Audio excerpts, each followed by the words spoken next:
ప్రశాంత్ కిషోర్ రాజకీయాలలో ఈ పేరు తెల్వనోళ్ళే లేరు. మోడీ ఖాన్ నుంచి రాహుల్, జగనన్న, కేసీఆర్ సారు, బాబు, నితీష్ అందరూ పీకే క్లయింట్సే.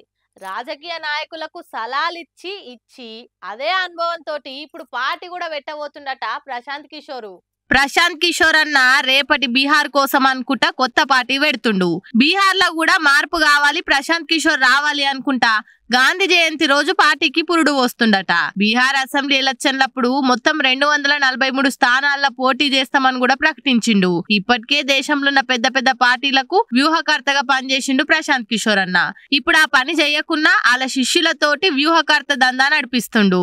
అయితే ఎన్నొద్దులు ఇట్లా మందిని పవర్లకు తెచ్చే టెక్నిక్లు చెప్తాం, అదేదో మనమే పవర్లకు వస్తే కాదా అని అన్న రాజకీయాలకు వచ్చి పార్టీ పెడతాడని ఎన్నట్సందో అంటుండు. దానికి ఈ గాంధీ జయంతి రోజు ముహూర్తం పెట్టుకుండట. గాంధీ ఆశయాలతోటి పార్టీ నడిపించి బీహార్ హాలత్ మారుస్తా అంటుండు. ఇన్నొద్దులు వెనక పొంటుండి వ్యూహాలు రచించిండు. మరి ఫీల్డ్లకు దిగి వ్యూహాలు రచిస్తే వర్కౌట్ అయితాయా? పార్టీ పెట్టుడంటే పాన్ డబ్బా పెట్టినంత ఈజీ కాదు. తల నెర్సినో లేదా అట్టుకోలేరు.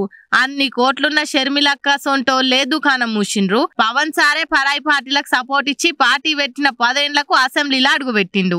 గిసోంటి అన్ని చూసి కూడా రాజకీయాలకు వచ్చి రాణించాలనుకుంటుండంటే అన్ని ఏం ప్లాన్ వేసుకుండో అవి ఎంత పని చేస్తాయో బీహార్ అసెంబ్లీ ఎన్నికలప్పుడు బయట పడుతుందిగా.